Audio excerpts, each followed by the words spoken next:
నమస్కారం GTPL news కి స్వాగతం. ముందుగా ముఖ్యాంశాలు చూద్దాం. రేపటి నుంచే మహిళలకు ఎక్స్ప్రెస్ పల్లె వెలుగులో ఉచిత బస్సు ప్రయాణం. అందరికీ 10 లక్షల ఆరోగ్యశ్రీ భద్రత. కొత్త ప్రభుత్వం అమలు చేసే తొలి 2 గ్యారంటీలు. సీఎం రేవంత్ రెడ్డి వెల్లడి.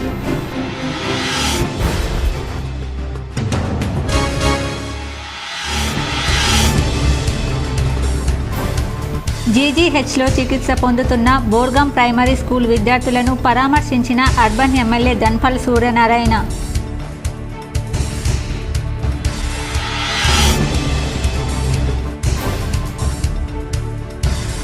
బీజేపీకి తెలంగాణలో 8% నుండి 32% ఓటు బ్యాంక్ పెరిగింది. ఢిల్లీలో మీడియా సమావేశంలో ఎంపీ అరవింద్ వెల్లడి.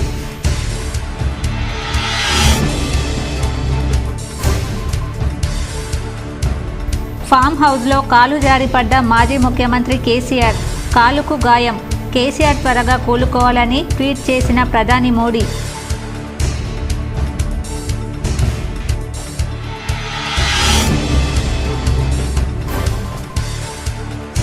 ఇందూరుకు చేరిన అయోధ్య శ్రీరాముడి అక్షింతలు. బోర్గాం వద్ద ఘన స్వాగతం పలికి గాజుల్పేట్ బడా రామ్ మందిర్ వరకు బైక్ ర్యాలీతో ఊరేగింపు చేసిన విశ్వ హిందూ పరిషత్.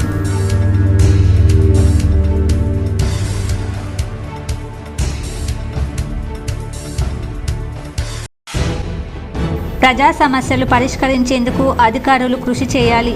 కామారెడ్డి జెడ్పీ సర్వసభ్య సమావేశంలో జెడ్పీ చైర్పర్సన్ దఫేదర్ శోభా వెల్లడి.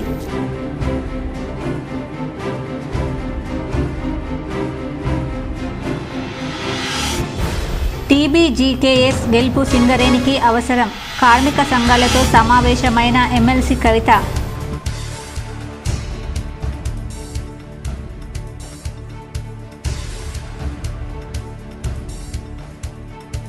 కాంగ్రెస్ ఇచ్చిన హామీల అమలు కోసం పోరాడుతాం.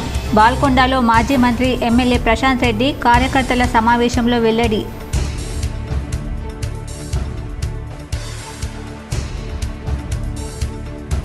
కామారెడ్డి జిల్లాలో వ్యవసాయ పంట పొలంలో రైతుపై చిరుతపులి దాడి. భయాందోళనలో ప్రజలు.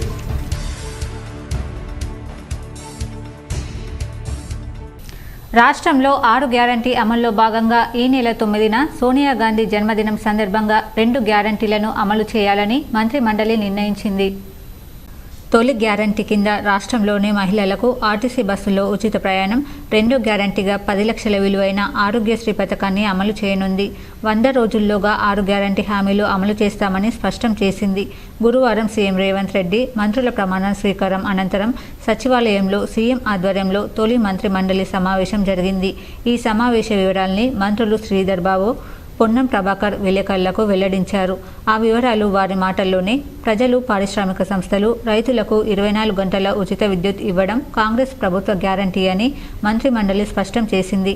2014 నుంచి 2023 డిసెంబర్ 7 వరకు రాష్ట్ర ఆర్థిక పరిస్థితిపై ప్రభుత్వ విభాగాల వారీగా శ్వేతపత్రాలు విడుదల చేయాలని అధికారులను ఆదేశించాం. గ్రూప్ 1, 2 పరీక్షలపై చర్చించాం. వీటిపై ఒక నివేదిక తెప్పించుకుని ఏ విధంగా ముందుకు వెళ్లాలన్న విషయమై ప్రభుత్వం నిర్ణయం తీసుకుంటుంది. ఈ నెల 9న కొత్త శాసనసభ్యుల ప్రమాణ స్వీకారంతో పాటు స్పీకర్ ఎన్నిక, గవర్నర్ ప్రసంగం ఉంటాయి. తొలి మంత్రి మండలి సమావేశం సుదీర్ఘంగా జరిగింది. ఈ సందర్భంగా తెలంగాణ ప్రజలందరికీ సీఎం మంత్రుల తరపున కృతజ్ఞతలు తెలిపారు. రాబోయే సంవత్సరాల్లో ప్రజా జీవితాల్లో మార్పు తెచ్చేలా హామీ ఇచ్చిన 6 గ్యారంటీలపై సుదీర్ఘంగా చర్చించాం. అవి సోనియా గాంధీ తెలంగాణ ప్రజలకు ఇచ్చిన గ్యారంటీలు. తొలుత 2 గ్యారంటీలను అమలు చేయాలని నిర్ణయించాం. మొదటి గ్యారంటీ కింద రాష్ట్రంలోని మహిళలకు ఆర్టీసీ బస్సుల్లో ఉచిత ప్రయాణం, 2 గ్యారంటీగా 10 లక్షల విలువైన ఆరోగ్యశ్రీ పథకాన్ని అమలు చేస్తాం. వీటికి సంబంధించి శుక్రవారం ఆయా విభాగాలతో చర్చించి శనివారం నుంచి అమల్లోకి తెస్తాం. బస్సుల్లో మహిళలకు ఉచిత ప్రయాణ హామీని ప్రభుత్వ సీఏ శాంతికుమారి ప్రారంభిస్తారు. మహిళలు ఈ నెల 9 నుంచి తమ గుర్తింపు కార్డు చూపించి బస్సుల్లో ఉచితంగా ప్రయాణం చేయవచ్చు. ఈ కార్యక్రమం అమల్లో ఎదురయ్యే సాధక బాధకాలను పరిశీలించి మరిన్ని నిర్ణయాలు తీసుకుంటాం. 6 గ్యారంటీల అమలు ప్రణాళికాబద్ధమైన కార్యక్రమం. మిగతా గ్యారంటీల అమలుకు విభాగాల నుంచి సమాచారం తీసుకోవాల్సి ఉంది.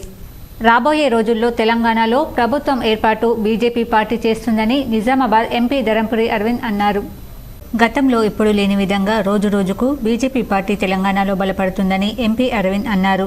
ఢిల్లీలో ఏర్పాటు చేసిన మీడియా సమావేశంలో ఎంపీ అరవింద్ మాట్లాడుతూ కాంగ్రెస్ పార్టీ గాలి వీయడంతో అధికారంలోకి వచ్చిందన్నారు. బీజేపీ పార్టీ రోజురోజుకు బలపడుతుందన్నారు. అన్ని గ్రామాలు తిరగలేని పరిస్థితి ఉందని, అభివృద్ధి కోసం అహర్నిశలు కృషి చేస్తున్నానన్నారు.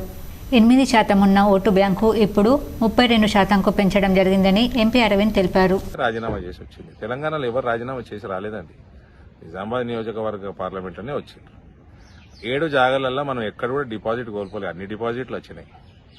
మనం 94,000 ఓట్లు వచ్చినాయి 2018లో అన్ని అసెంబ్లీ నియోజకవర్గాలు కలుపుకొని. ఇప్పుడు 3,70,000 దాకా వచ్చింది. మనకి కాంగ్రెస్ కి బీఆర్ఎస్ కి పెద్ద వ్యత్యాసం ఏం లేవు. అంత 40-50 ఓట్ల మధ్యలోనే అన్ని 3 పార్టీలు ఉన్నాయి. మనం 2 ఎమ్మెల్యేలు గెలిచినాము. కాంగ్రెస్ 2 గెలిచింది, బీఆర్ఎస్ 3 గెలిచింది. కాంగ్రెస్ గాలి వేసింది మొత్తం రాష్ట్రం అంతా. అలా ప్రభుత్వం ఏర్పాటైంది. 1 సంవత్సరం కింద మన పార్లమెంట్ నియోజకవర్గంలో కాంగ్రెస్ పార్టీ లేకుండే, 3వ స్థానంలో ఉండే. మనకి బీఆర్ఎస్ పార్టీకే ఫైట్ అనుకున్నాం మనం అసెంబ్లీ ఎన్నికల్లో. నేనైతే అట్లే అనుకున్నా. 7-7 మనం బీఆర్ఎస్ తోటి కొట్లాడి మనం 4-5 ఆరాంతో గెలుస్తాం అనుకున్నా. కానీ కాంగ్రెస్ పార్టీ రాష్ట్రంలో పెరిగింది. దాని ఎఫెక్ట్ మన ప్రాంతంలో కూడా పడ్డది. కానీ మనం ఆల్రెడీ బలంగా ఉన్నాం కాబట్టి 2 సీట్లకు వాళ్ళని రెస్ట్రిక్ట్ చేసినాము. 2 మనం గెలిచినాము. కానీ కాంగ్రెస్ పార్టీ పెరగడం వల్ల మన ఓటు టీఆర్ఎస్ వ్యతిరేక ఓటు చీలడం వల్ల బీఆర్ఎస్ పార్టీ 3 గెలిచింది. అయినా 3 పార్టీలు మోరర్లెస్ సేమ్. కాంగ్రెస్ పార్టీ ఇచ్చిన హామీలు అమలు చేసేంత వరకు పోరాడుతామని బాల్కొండ నియోజకవర్గ ఎమ్మెల్యేగా గెలుపొందిన వేముల ప్రశాంత్ రెడ్డి పేర్కొన్నారు. ఎమ్మెల్యేగా 3వసారి గెలిచిన అనంతరం తొలిసారిగా నియోజకవర్గానికి వచ్చిన ఆయన వేల్పూర్ క్రాస్ రోడ్ వద్ద రైతు నాయకుడు వేముల సురేందర్ రెడ్డి విగ్రహానికి నివాళులర్పించారు. తన నివాసానికి తరలివచ్చిన నాయకులు కార్యకర్తలను ఉద్దేశించి మాట్లాడారు. ఎవరూ ఆందోళన పడాల్సిన అవసరం లేదన్నారు. ఇది చిన్న విరామం మాత్రమేనని, తర్వాత రెట్టించిన వేగంతో ముందుకు వెళ్తామన్నారు. అబద్ధపు ప్రచారాలతో ప్రజలను అయోమయానికి గురిచేసి 2% ఓట్లతో కాంగ్రెస్ ప్రభుత్వం ఏర్పడిందని ఆరోపించారు. కేసీఆర్ తెలంగాణను దేశంలోనే అగ్రస్థానంలో నిలిపారని పేర్కొన్నారు. స్వరాష్ట్ర ఉద్యమ పంథాను కొనసాగిద్దామని, ప్రజల పక్షాన ప్రతిపక్ష పాత్ర పోషించి పోరాటం చేస్తామన్నారు. అధర్మంతో గెలిచిన పార్టీ ఎక్కువ రోజులు నిలవలేదన్నారు. ఇచ్చిన హామీలు అమలు చేయాల్సిన సమయం ఆసన్నమైందన్నారు. తాను నియోజకవర్గంలో ప్రజలకు, కార్యకర్తలకు అందుబాటులో ఉంటానని అధైర్యపడవద్దన్నారు. బారాస నాయకులు, కార్యకర్తలు పాల్గొన్నారు. బాల్కొండ ఎమ్మెల్యేగా వరుసగా 3వసారి ఎన్నికైన ప్రశాంత్ రెడ్డికి బారాస శ్రేణులు స్వాగతం పలికారు. గెలుపొందిన తర్వాత మొదటిసారి బాల్కొండకు ఆయన వెళ్లగా నాయకులు, కార్యకర్తలు ఆయనను సన్మానించి శుభాకాంక్షలు తెలిపారు. బారాస మండల అధ్యక్షుడు ప్రవీణ్ రెడ్డి, పార్టీ నాయకులు లింగగౌడ్, ఉప సర్పంచ్ వాహబ్, నరహరి, పోషెట్టి తదితరులు పాల్గొన్నారు. మీ గ్రామాల్లో మీరు తలెత్తుకొని నిలబడి మాట్లాడే చట్టు మన కేసీఆర్ చేసినాడు. మనం మీరెవ్వరికి కూడా తలదించాల్సిన అవసరం లేదు. 50 సంవత్సరాల్లో జరగని పని మీ గ్రామాల్లో మీరు చేసినారు. మీ ఆధ్వర్యంలో జరిగినాయి. కాబట్టి ధైర్యంగా ఉండొచ్చు, ధైర్యంగా ఉండాలి. ఒక వాచ్ డాగులా వాళ్ళని మనం అబ్జర్వ్ చేస్తూ ఉండాలి. ప్రభుత్వం ఏం చేస్తున్నది. మంచి చేస్తే ఓకే, ఎగ్గొట్టే ప్రయత్నం చేస్తే మాత్రం వెంటాడాల్సిందే, ప్రజల్లో తీసుకుపోవాల్సిందే. ఉంటాయి ఒక 2-3 రోజులు ఉంటాయి, అది కూడా మనకు మంచిదే. వాళ్ళు మితిమీరిన వేషాలు వేస్తే ప్రజలకు అర్థమవుతుంది. ఎందుకు మితిమీరిన వేషాలు వేస్తున్నారు అని చెప్పి అర్థమవుతుంది. ప్రజలు వెయిట్ చేస్తున్నారు. ఇప్పుడు ఎప్పుడెప్పుడు రుణమాఫీ అవుతుందో 2 లక్షలను రైతు వెయిట్ చేస్తా ఉన్నారు. మొదలది ఎప్పుడెప్పుడు రైతు బంధు 15,000 రూపాయలు పడుతుందా అని రైతు వెయిట్ చేస్తా ఉన్నాడు. మాజీ సీఎం కేసీఆర్ను హైదరాబాద్లో పలువురు నాయకులు మర్యాదపూర్వకంగా కలిశారు. మాజీ ముఖ్యమంత్రి బారాస అధినేత కేసీఆర్ను సిద్దిపేటలోని ఎర్రవెల్లి వ్యవసాయ క్షేత్రంలో అర్బన్ మాజీ ఎమ్మెల్యే బిగాల గణేష్ గుప్తా, మాజీ ఎమ్మెల్సీ విజిగౌడ్, నవిపేట్ మండల బేనుల సహకార సంఘం చైర్మన్ హన్మన్లు, ఉప సర్పంచ్ లక్ష్మణ్ గురువారం వేర్వేరుగా కలిశారు. 6 నెలల వరకు కొత్త ప్రభుత్వం పనితీరును గమనించి అనంతరం నిర్ణయం తీసుకుందామని, కార్యకర్తలు ధైర్యంగా ఉండాలని, పార్టీ కోసం కష్టపడి పనిచేయాలని మాజీ సీఎం కేసీఆర్ వారికి సూచించినట్లు తెలిపారు. జీజీహెచ్లో చికిత్స పొందుతున్న విద్యార్థినులను ఎమ్మెల్యే ధన్పాల్ సూర్యనారాయణ పరామర్శించారు. విద్యార్థులకు పురుగుల అన్నం పెడుతున్న అధికారులు పట్టించుకోవడం సరికాదన్నారు. మెరుగైన వైద్యం అందించాలని వైద్యులను ఎమ్మెల్యే కోరారు. భోజన ఏజెన్సీని రద్దు చేయాలని డీఈఓ అదనపు కలెక్టర్ను ఫోన్లో కోరారు.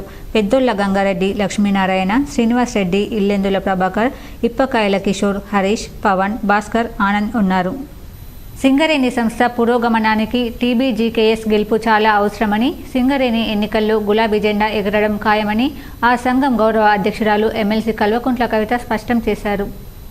కార్మికుల హక్కులు, ప్రయోజనాల సాధనకు సంస్థను నిద్రపోనివ్వబోమని, సింగరేణి అంటే సింహగర్జన అని అదే స్ఫూర్తితో పనిచేస్తూ సంస్థను కాపాడుకోవాల్సిన అవసరం ఉందని అభిప్రాయపడ్డారు. సింగరేణి సంస్థ ఎన్నికల నేపథ్యంలో టీబీజీకేఎస్ సంఘం నాయకులు, ముఖ్య కార్యకర్తలు హైదరాబాద్లో ఎమ్మెల్సీ కవితతో సమావేశమయ్యారు. ఈ సందర్భంగా ఎమ్మెల్సీ కవిత మాట్లాడుతూ తెలంగాణ రాష్ట్ర సాధనలో బొగ్గు గని కార్మికులు ప్రధాన భూమిక పోషించారని, సింగరేణి కార్మికులకు ఉన్న పోరాట స్ఫూర్తి జాతీయ సంఘాలకు లేదని స్పష్టం చేశారు. గనుల్లో కార్మికులు చేస్తున్న కష్టం, చిందిస్తున్న చెమట తెలంగాణలో వెలుగులు నింపుతోందని, కాబట్టి ధైర్యంగా పోరాటం చేయాలని దిశానిర్దేశం చేశారు. అధికారం ఉన్నా లేకున్నా తెలంగాణ కోసం పోరాటం చేసి సాధించామని, ఈ సింగరేణి ఎన్నికల్లో గులాబీ జెండాను ఎగురవేస్తామనడంలో ఎలాంటి సందేహం లేదని తేల్చి చెప్పారు.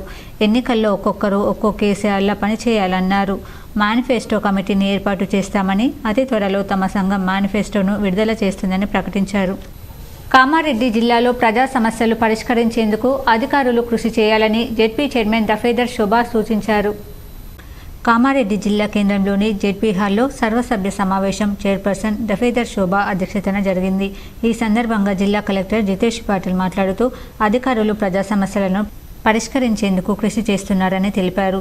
పలువురు సభ్యులు మాట్లాడుతూ వారి మండలంలో ఎదుర్కొంటున్న సమస్యలను సభ దృష్టికి తీసుకొచ్చారు. ఈ సమావేశంలో జెడ్పీ సీఈఓ, ఎంపీపీలు, జెడ్పీటీసీలు, అధికారులు తదితరులు పాల్గొన్నారు. విశ్వ హిందూ పరిషత్ బజరంగ్ దళ్ శ్రీరామ జన్మభూమి తీర్థక్షేత్ర అయోధ్య శ్రీరామ మందిరంలో ప్రాణప్రతిష్ఠ పూజిత అక్షింతలు ఇందూరు జిల్లాకు చేరుకున్నాయి. ఈరోజు ఉదయం 11 గంటలకు భాగ్యనగర్ నుండి వచ్చిన సందర్భాన్ని పురస్కరించుకుని విశ్వ హిందూ పరిషత్ బజరంగ్ దళ్ ఇందూరు జిల్లా కమిటీ ఆధ్వర్యంలో బోర్గం బ్రిడ్జ్ నుండి పెద్దరామ్ మందిర్ వరకు బైక్ ర్యాలీ నిర్వహించారు. ఈ బైక్ ర్యాలీకి మల్లారం పిట్ల కృష్ణ స్వామీజీ, అగ్గుస్వామి, అందపూర్ స్వామీజీ, విశ్వ హిందూ పరిషత్ విభాగ కార్యదర్శి తమ్మల కృష్ణ ర్యాలీని ప్రారంభించారు. Urban MLA Dhanpal Suryanarayana, BJP corporators Peddaram Mandir వరకు వచ్చి పూజా కార్యక్రమంలో పాల్గొన్నారు. ఈ కార్యక్రమం విశ్వ హిందూ పరిషత్ జిల్లా అధ్యక్షులు దినేష్ ఠాకూర్ ఆధ్వర్యంలో నిర్వహించడం జరిగింది. ఈ కార్యక్రమంలో విశ్వ హిందూ పరిషత్ జిల్లా కార్యదర్శి గాజుల దయానంద్, ఉపాధ్యక్షులు రెబ్బా ఆనంద్, సహ కార్యదర్శులు దాత్రిక రమేష్, అరుణ్ రెడ్డి, హిందూ వాహిని ప్రతినిధులు తదితరులు పాల్గొన్నారు. పూర్వజన్మ సుకృతమైతేనే ఆలయ ప్రారంభోత్సవము ప్రతిష్ట మేము చూడగలుగుతా ఉన్నాం.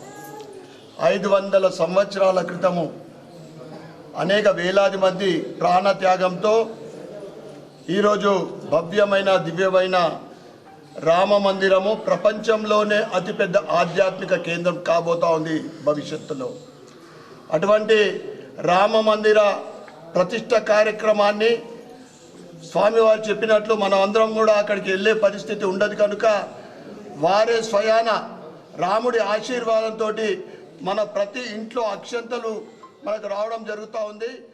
రూరల్ ఎమ్మెల్యేకు మంత్రిత్వ శాఖలో స్థానం కల్పించాలని సిరికొండ మండల కాంగ్రెస్ నాయకులు సీఎం రేవంత్ రెడ్డిని కోరారు. సిరికొండ మండల కేంద్రం తెలంగాణ చౌరస్తాలో గురువారం రాత్రి యనుమల రేవంత్ రెడ్డి సీఎంగా ప్రమాణ స్వీకారం చేసిన సందర్భంలో మండల కాంగ్రెస్ నాయకులు విజయోత్సవ సంబరాలు జరుపుకొని స్వీట్స్ పంచుకున్నారు. ఈ సందర్భంగా కాంగ్రెస్ నాయకులు మాట్లాడుతూ కాంగ్రెస్ పార్టీ అవలంబించిన 6 గ్యారంటీలను కార్యకర్తలు గడప గడపకు చేరవేయడంలో విజయం సాధించాలన్నారు. కాంగ్రెస్ పార్టీ విజయానికి కృషి చేసిన మండల కాంగ్రెస్ నాయకులకు, కార్యకర్తలకు ప్రత్యేక ధన్యవాదాలు తెలిపారు. అలాగే రూరల్ ఎమ్మెల్యే డాక్టర్ భూపతి రెడ్డికి మంత్రిత్వ శాఖలో స్థానం కల్పించాలని కాంగ్రెస్ పార్టీ అధిష్టానం ఏఐసీసీ అధ్యక్షురాలు సోనియా గాంధీకి, రాహుల్ గాంధీకి, గార్గేకు సీఎం రేవంత్ రెడ్డిని కోరడం జరిగింది. ఈ కార్యక్రమంలో మండల కాంగ్రెస్ నాయకులు పాల్గొన్నారు. కమ్మర్పల్లి మండల సర్వసభ్య సమావేశం అధ్యక్షురాలు లోలపు గౌతమి ఆధ్వర్యంలో జరిగింది. కమ్మర్పల్లి మండల ప్రజా పరిషత్ కార్యాలయంలో ఎంపీపీ లోలపు గౌతమి అధ్యక్షతన జరిగింది. ఎంపీడీఓ సంతోష్ రెడ్డితో పాటు ఎంపీటీసీలు, సర్పంచ్లు, మండల అధికారులు ఈ సమావేశంలో పాల్గొన్నారు. పలు అంశాలపై చర్చించారు. మండల అభివృద్ధి విషయంలో చర్చించారు. ఎన్నికల కోడ్ ముగిసిన సందర్భంగా జిల్లా కలెక్టరేట్లో ప్రతి సోమవారం నిర్వహించే ప్రజావాణి యథావిధిగా ఉంటుందని కలెక్టర్ రాజీవ్ గాంధీ హనుమంతు తెలిపారు. ప్రజా సమస్యల సత్వర పరిష్కారం కోసం ప్రతి సోమవారం సమీకృత జిల్లా కార్యాలయాల సముదాయంలోని సమావేశ మందిరంలో నిర్వహించే ప్రజావాణి కార్యక్రమాన్ని యథావిధిగా నిర్వహించడం జరుగుతుందని కలెక్టర్ రాజీవ్ గాంధీ హనుమంతు ఒక ప్రకటనలో తెలిపారు. రాష్ట్ర శాసనసభ ఎన్నికల నిర్వహణ నేపథ్యంలో ప్రజావాణి కార్యక్రమాన్ని తాత్కాలికంగా వాయిదా వేయడం జరిగిందన్నారు. ప్రస్తుతం శాసనసభ ఎన్నికల ప్రక్రియ ముగిసినందున ప్రజావాణి కార్యక్రమం తిరిగి యథావిధిగా కొనసాగుతుందని కలెక్టర్ తెలిపారు.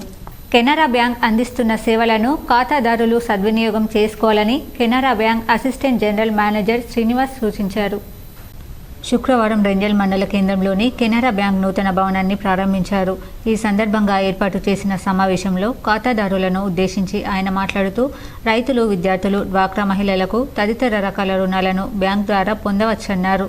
తీసుకున్న రుణాలను వినియోగదారులు సక్రమంగా చెల్లిస్తే బ్యాంకర్లు నమ్మకంతో రుణాలు మంజూరు చేసే అవకాశం ఉందన్నారు. గత 46 ఏళ్ల కిందట గ్రామంలో బ్యాంకు సేవలను వినియోగంలోకి తెచ్చామని, అప్పటి నుండి నేటి వరకు 77 టర్నోవర్ చేయగా 4.5 కోట్ల రూపాయలు బకాయిలుగా మిగిలాయని ఏజీఎం శ్రీనివాస్ వివరించారు. ఖాతాదారుల సౌకర్యార్థం ఏటీఎంను ఏర్పాటు చేయాలని ఆయనకు సూచించారు. ఈ కార్యక్రమంలో స్థానిక సర్పంచ్ రమేష్ కుమార్, బ్యాంక్ అధికారులు DM Nitin, general manager Nitin, మాజీ జెడ్పీటీసీ జనార్దన్ రెడ్డి తదితరులు పాల్గొన్నారు. టోటల్ బిజినెస్ 77 కోట్లు. ఈ 77 కోట్లలో రుణాల ద్వారా 56 కోట్లు ప్రజలకు అందరికీ అందించడం జరిగింది. 20 కోట్ల డిపాజిట్స్ వాళ్ళు మా దగ్గర డిపాజిట్ చేయడం జరిగింది. నిరర్థక ఆస్తులు 4 కోట్ల దాకా ఉంది. ప్రజలందరూ ఆ నిరర్థక ఆస్తులు క్లోజ్ చేస్తారని ఆశిస్తున్నాము. ఆ రకంగా ప్రజలందరూ కూడా ఆల్రెడీ మాకు చెప్పారు, వన్ టైం సెటిల్మెంట్ స్కీమ్ని ఉపయోగించుకుంటామని కానీ చెప్పారు. ఈ సభాముఖంగా మేము ప్రజలందరూ వన్ టైం సెటిల్మెంట్ని యూజ్ చేసుకోవాల్సిందిగా కోరుతున్నాం.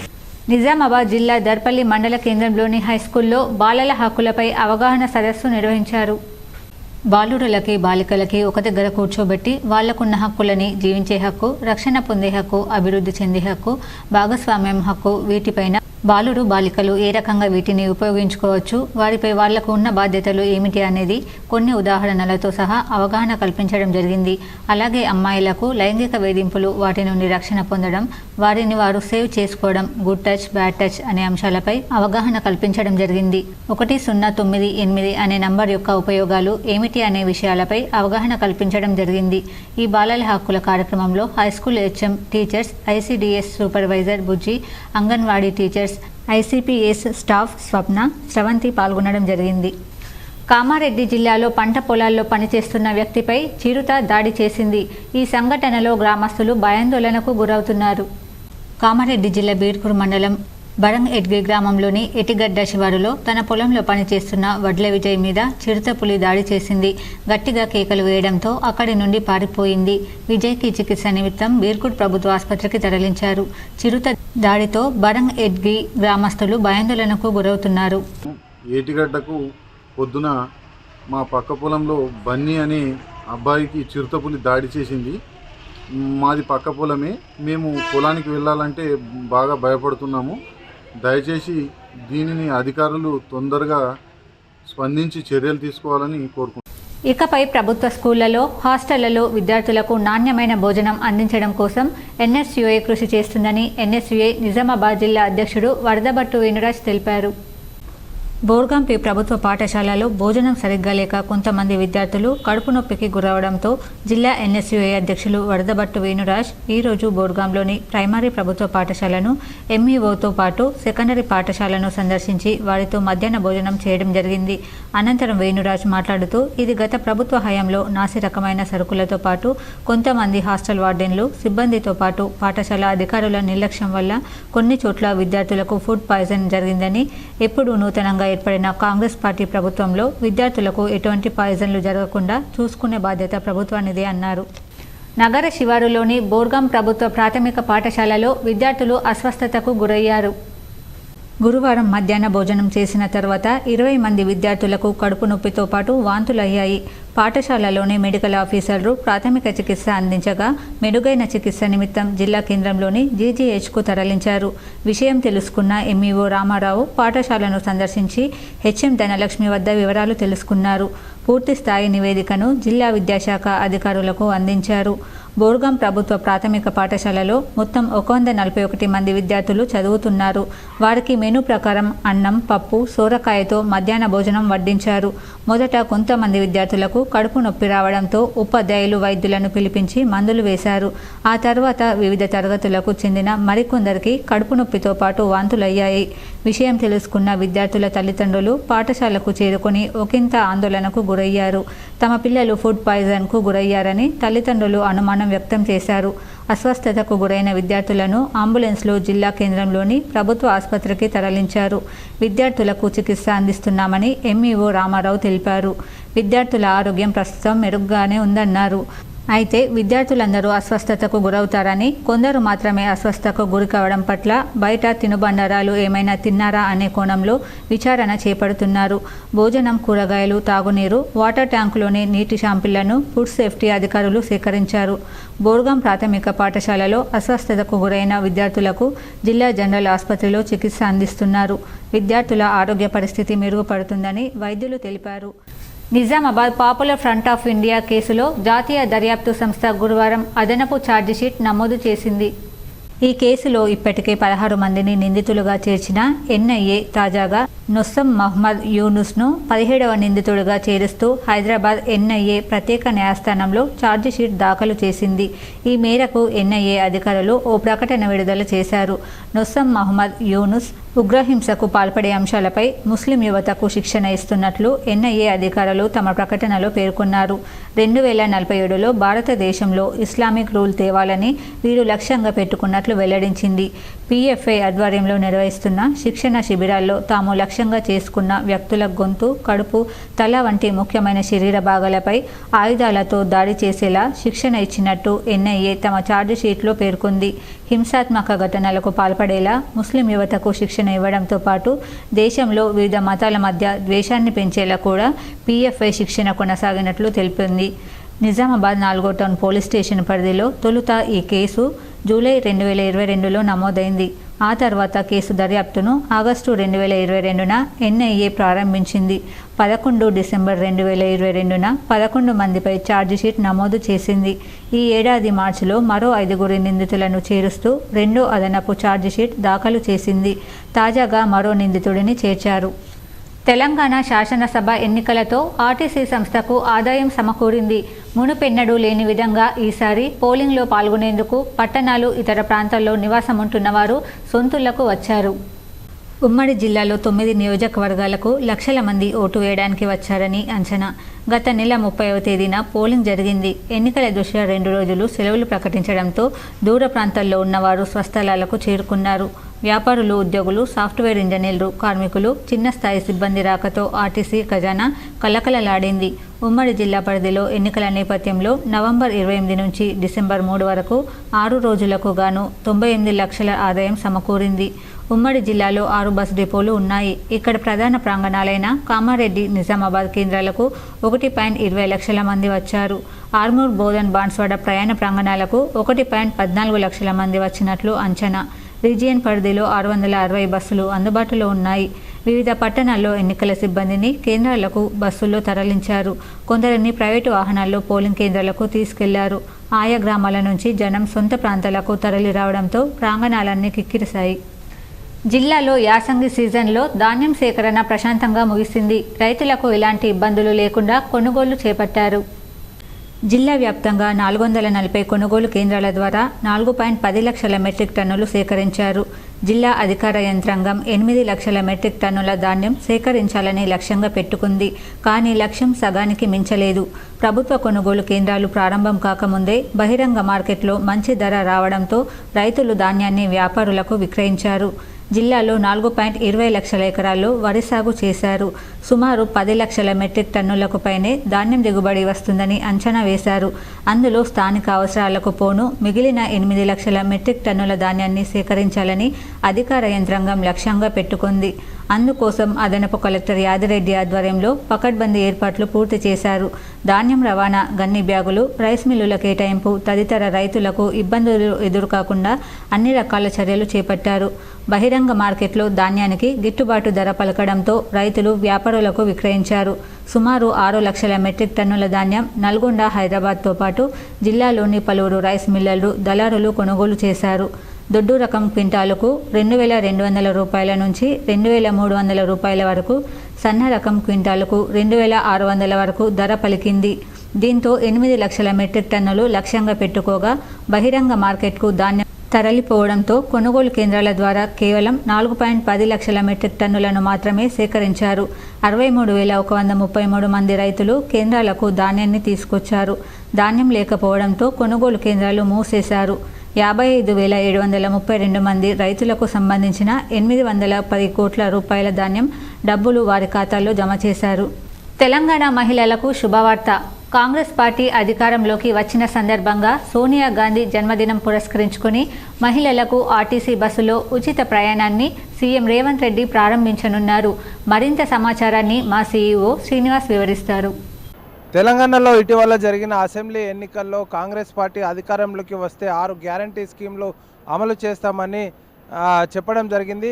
రేవంత్ రెడ్డి ముఖ్యమంత్రిగా ప్రమాణ స్వీకారం చేసిన తర్వాత మొట్టమొదటి సంతకం 6 గ్యారంటీ స్కీమ్లపైనే చేయడం జరిగింది. తొలి కేబినెట్ సమావేశంలో కూడా పలు అంశాలపైన చర్చించినప్పటికీ కూడా మొట్టమొదట మహిళలకు ఉచిత రవాణా సౌకర్యము, అదేవిధంగా ఆరోగ్య బీమా 10 లక్షల రూపాయలు పెంపే విధానము, ఈ 2 అంశాలను ప్రధాన ఎజెండాలుగా తీసుకొని వాటిని ముందుగా రేపు సోనియా గాంధీ జన్మదినం సందర్భంగా రేపటి నుంచి అమలు చేస్తున్నట్లు మంత్రివర్గం కూడా తీర్మానం చేసింది. నిన్న శ్రీధర్ బాబు కూడా చెప్పడం జరిగింది. రాష్ట్ర ముఖ్యమంత్రిగా బాధ్యతలు స్వీకరించిన రేవంత్ రెడ్డి కూడా ప్రకటించడం జరిగింది. ఈరోజు ఉదయం నుండే తాను చాలా బిజీగా గడుపుతున్నప్పటికీ కూడా ఈరోజు ఉదయం ప్రజా దర్బార్ నిర్వహించేసి ప్రజా సమస్యలు విన్న తర్వాత ఇమీడియట్గా తాను ఢిల్లీకి వెళ్ళారు. ఎందుకంటే 11 మంది మంత్రివర్గం సభ్యులోకి తీసుకున్న తర్వాత వాళ్ళకి ఇప్పటివరకు శాఖలను కేటాయించలేదు.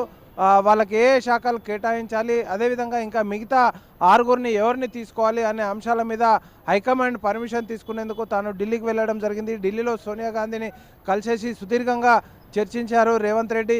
రేపు ఆమె జన్మదినం సందర్భంగా తెలంగాణ రాష్ట్రంలో 6 గ్యారెంటీల స్కీమ్ ఇచ్చినాం కదా, దాంట్లో మొట్టమొదటగా మహాలక్ష్మి స్కీమ్ కింద ఉచిత మహిళలకు బస్సు ప్రయాణం అనేది రేపటి నుంచి ప్రారంభిస్తున్నారు. ఇప్పుడు రేపటి నుండి ఫ్రీగా మీకు బస్ ప్రయాణం అంటున్నారు. ఎట్లా ఫీల్ అవుతున్నారు ఏంటి చెప్పండి.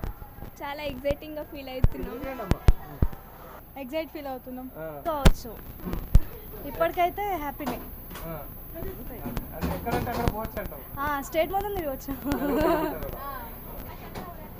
హ్యాపీనే కదండి, హ్యాపీగానే ఫీల్ అవుతున్నాం. ఎందుకంటే ఎక్కడైనా తిరగవచ్చు కదా లేడీస్ ఫస్ట్ ఆఫ్ ఆల్. మళ్ళీ ఏంటి అంటే ఇది అంటే ఇప్పుడు మనకి ఇంకా చెప్పలే, ఫ్రీ అని చెప్పారు కానీ ఎక్కడి నుండి ఎక్కడికి ఫ్రీ, దానికి ఇంకేమైనా ఉన్నాయో అవి తెలియదు కదా. మాకు ఇన్స్ట్రక్షన్ అయితే ఏం రాలేదు సార్ ఇప్పటి వరకు. హలో, మాకైతే ఇన్స్ట్రక్షన్ ఇప్పటిదాకా ఏం రాలేదు. రేపు మధ్యాహ్నం 2 గంటల నుంచి అని చెప్పేసి మాకు తెలిసినది కాబట్టి 2 గంటల నుంచి పెడతారని అనుకుంటున్నాము. కొందరు ఈరోజు పోస్ట్ పోన్ చేసుకున్నట్టు అనిపిస్తుంది ప్రయాణాన్ని. ఎందుకంటే రేపు ఫ్రీగా వెళ్ళొచ్చు అని చెప్పేసి ఇంపార్టెంట్ లేకుంటే పోస్ట్ పోన్ చేసుకున్నారు. ఈరోజు అంతా బస్ స్టాండ్ అంతా చాలా మటుకు ఖాళీగానే ఉంది. మహిళలు తక్కువ ఉన్నారు, నిన్న మొన్నటి కన్నా ఈరోజు తక్కువ ఉన్నారు. రేపు ఉచిత ప్రయాణానికి మొగ్గు చూపుతారు. ఎంత ఉంది, మినిమం ఎంత ఉంటుంది, మ్యాక్సిమం ఎంత ఉంటుంది? మ్యాక్సిమం అంటే ఇప్పుడు పల్లె వెలుగు దాదాపు 100 రూపాయల వరకు కూడా ఉంది, ఇంకా పైన కూడా ఉంది. ఇప్పుడు ఫర్ ఎగ్జాంపుల్ జైరాబాద్ ఉంది, ఇక్కడ నుంచి జైరాబాద్ టు నిజామాబాద్ టు జైరాబాద్ దాదాపు 200 పైచిలకు కిలోమీటర్లు, దానికి కూడా పల్లె వెలుగు ఉంది. కాబట్టి పల్లె వెలుగు బస్సులో 100 కిలోమీటర్లు పైన కూడా ప్రయాణం చేయొచ్చు, అట్లాంటి వెసులుబాటు ఉంది. కాకపోతే ఎక్స్ప్రెస్ పల్లె వెలుగు అన్నారు కాబట్టి రాష్ట్రమంతా ఎక్కడి నుంచి ఎక్కడికైనా ఏ వయసు వారైనా అన్నారు కాబట్టి దీని ఎఫెక్టు, దీని ఇంపాక్టు ఆర్టీసీ మీద చాలా పడుతుంది. దాదాపుగా 300 కోట్ల రూపాయల వరకు నెలకు మహిళల ఈ ప్రయాణం వల్ల అధిక భారం పడుతుందని చెప్పేసి భావిస్తున్నాం.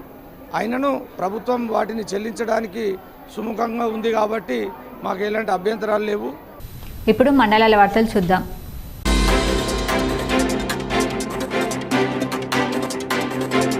తెలంగాణ ముఖ్యమంత్రి రేవంత్ రెడ్డి అధ్యక్షతన జ్యోతిరావు పూలే భవన్లో తొలి రోజు ప్రజా దర్బార్ కార్యక్రమం ప్రారంభమైంది. తొలి రోజు ప్రజా దర్బార్కు పెద్ద ఎత్తున జనం తరలి వచ్చారు. ప్రజా దర్బార్లో ప్రజల సమస్యలను సీఎం రేవంత్ రెడ్డి అడిగి తెలుసుకున్నారు. ఇప్పుడు ఒక ఆయుర్వేదిక్ చిట్కా.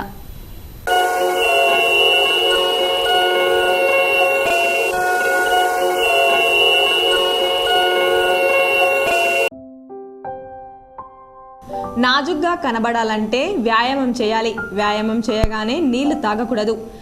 స్కిప్పింగ్ చేసే అందమైన నాజుకైన ఆకృతి వస్తుంది. వార్తలు ముగించే ముందు హెడ్లైన్స్ మరోసారి. రేపటి నుంచే మహిళలకు ఎక్స్ప్రెస్ పల్లె వెలుగులో ఉచిత బస్సు ప్రయాణం. అందరికీ 10 లక్షల ఆరోగ్యశ్రీ భద్రత. కొత్త ప్రభుత్వం అమలు చేసే తొలి 2 గ్యారంటీలు. సీఎం రేవంత్ రెడ్డి వెల్లడి.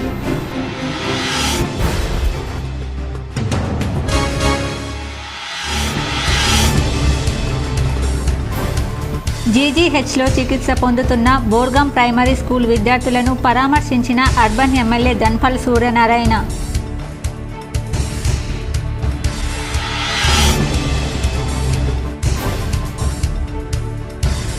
బీజేపీకి తెలంగాణలో 8% నుండి 32% ఓటు బ్యాంక్ పెరిగింది. ఢిల్లీలో మీడియా సమావేశంలో ఎంపీ అరవింద్ వెల్లడి.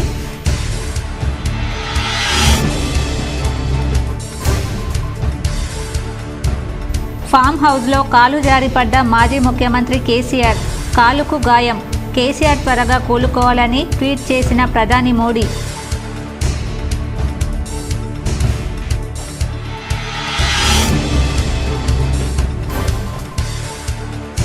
ఇందూరుకు చేరిన అయోధ్య శ్రీరాముడి అక్షింతలు. బోర్గాం వద్ద ఘన స్వాగతం పలికి గాజుల్పేట్ బడా రామ్ మందిర్ వరకు బైక్ ర్యాలీతో ఊరేగింపు చేసిన విశ్వ హిందూ పరిషత్.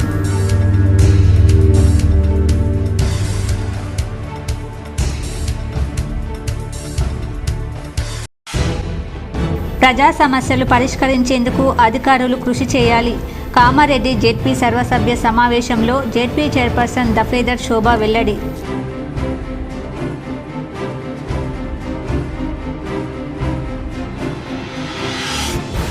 టీబీజీకేఎస్ గెలుపు సింగరేణికి అవసరం.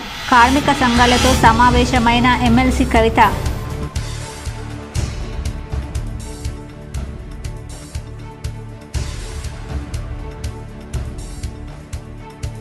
కాంగ్రెస్ ఇచ్చిన హామీల అమలు కోసం పోరాడుతాం. బాల్కొండలో మాజీ మంత్రి ఎమ్మెల్యే ప్రశాంత్ రెడ్డి కార్యకర్తల సమావేశంలో వెల్లడి.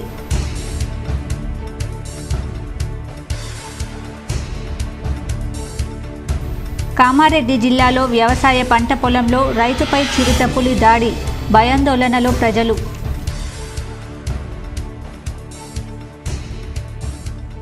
ఈ వార్తలు ఇంతటితో సమాప్తం. తిరిగి ప్రసారమయ్యే వార్తల్లో మళ్ళీ కలుద్దాం. అంతవరకు చూస్తూనే ఉండండి మీ జీటీ.